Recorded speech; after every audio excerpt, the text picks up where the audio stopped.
Okay, good morning student. तो today it is our last topic of monetary policy. मैंने आपको दो monetary policy के दो इंस्ट्रूमेंट्स बताए थे, क्वालिटेटिव एंड क्वांटिटेटिव। ये क्वांटिटेटिव इंस्ट्रूमेंट्स के लास्ट के 2 पॉइंट्स हैं।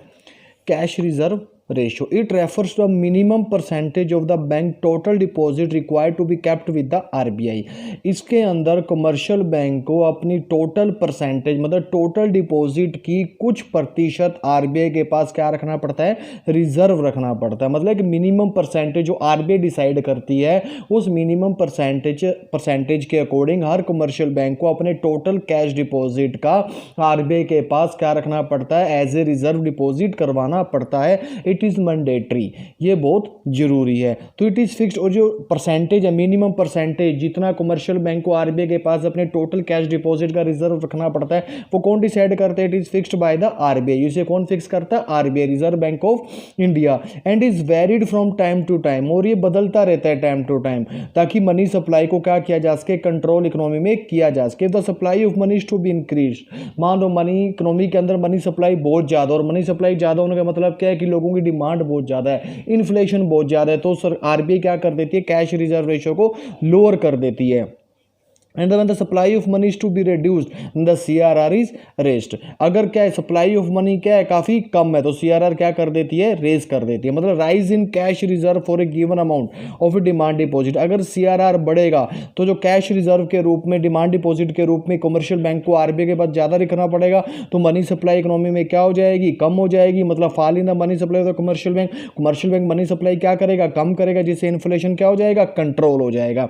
अगर मैं बात करता हूँ फॉल इन CRR, अगर कैश रिजर्व रेशो क्या हो गया, कम हो गया, तो it means fall in cash reserve. अगर कैश रिजर्व कम हो जाएगा तो डिमांड डिपॉजिट क्या हो जाएगी, कम हो जाएगी, जिसकी वजह से कमर्शियल बैंक क्या कर पाएगा, मनी सप्लाई ज्यादा कर पाएगा कमर्शियल बैंक, जिससे डिफ्लेशन क्या हो जाएगा, कंट्रोल हो जाएगा। मतलब कैश रिजर्व रेशो का मतलब है कि आरबीआई कमर्शियल बैंक को अपने टोटल डिपॉजिट का कुछ परसेंटेज आरबीआई के पास क्या रखनी पड़ती है, डिपॉजिट रिजर्व के रूप में जमा करवाना पड़ता है। और ये टाइम टू टाइम वेरिएशन होता है। और जो कैश रिजर्व रेशो की परसेंटेज है वो कौन फिक्स करता है, आरबीआई फिक्स करता है।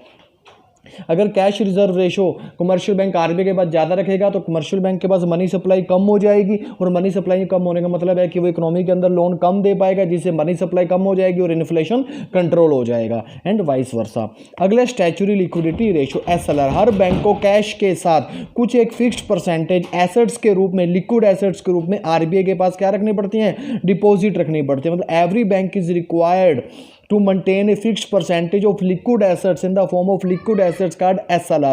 इस liquid assets के अंदर आता है cash, gold and encumbered proved security, ये शॉर्ट टर्म मार्केटेबल सिक्योरिटीज हम कहते हैं। हर कमर्शियल बैंक को कुछ सिक्योरिटीज के रूप में, कैश के रूप में और गोल्ड के रूप में आरबीआई के पास डिपॉजिट रखना पड़ता है, बिल्कुल CRR की तरह है। CRR में कैश रखना पड़ता है, और इसके अंदर कमर्शियल बैंक को लिक्विड एसेट्स के फॉर्म में कुछ एसेट्स आरबीआई के पास क्या रखनी पड़ती है, एज ए रिजर्व डिपॉजिट रखनी पड़ती है। और इसका सेम इंपैक्ट पड़ता है, जैसे CRR का इंपैक्ट था वही इंपैक्ट SLR का पड़ता है इन्फ्लेशन और डिफ्लेशन पे। तो ये हमारी quantitative instruments policy, monetary policy खत्म होती है। अब अगली करते हैं क्वालिटेटिव इंस्ट्रूमेंट।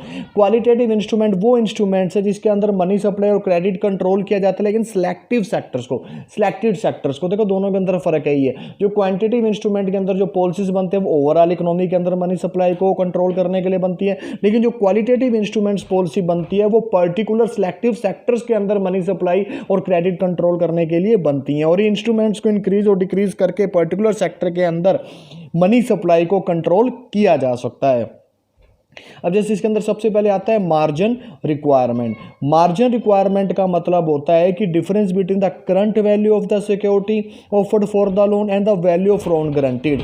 देखो मार्जिन रिक्वायरमेंट का मतलब होता है कि देखो अगर आप बैंक से लोन लेते हैं तो आपको बैंक में क्या करना पड़ती है, कुछ कोलेटरल सिक्योरिटी डिपॉजिट करवानी पड़ती है। बिना सिक्योरिटी के, बिना कोई चीज़ गिरवी रखे आरबीआई कमर्शियल बैंक अपने को लोन नहीं देता है। मान लो आप 1 करोड़ रुपए का लोन लेने जा रहे हो, तो कम से कम आपको उसके बराबर कोई वैल्यू सिक्योरिटी, फिक्स एसेट्स की वैल्यू क्या रखनी पड़ेगी, ऐसे सिक्योरिटी डिपॉजिट करवानी पड़ेगी।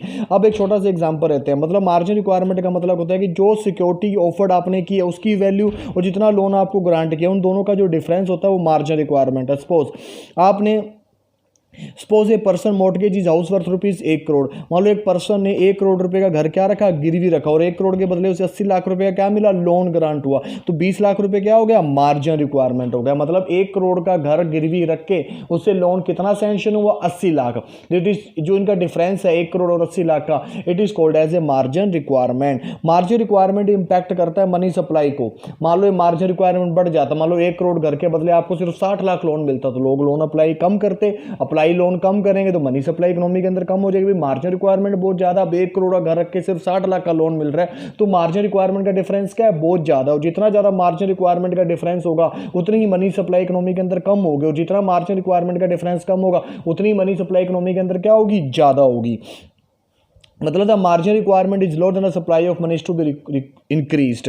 मान लो अब 1 करोड़ रुपए की सिक्योरिटी गिरवी रखे, प्रॉपर्टी गिरवी रखे, आपको 90 लाख रुपए का लोन मिलता, तो हर कोई लोन लेगा, क्योंकि मार्जिन रिक्वायरमेंट का डिफरेंस क्या, बहुत कम हो। जितना कम मार्जिन रिक्वायरमेंट का डिफरेंस होगा उतना ही लोग लोन के लिए क्या करेंगे, अप्लाई करेंगे, तो it is called as a margin requirement.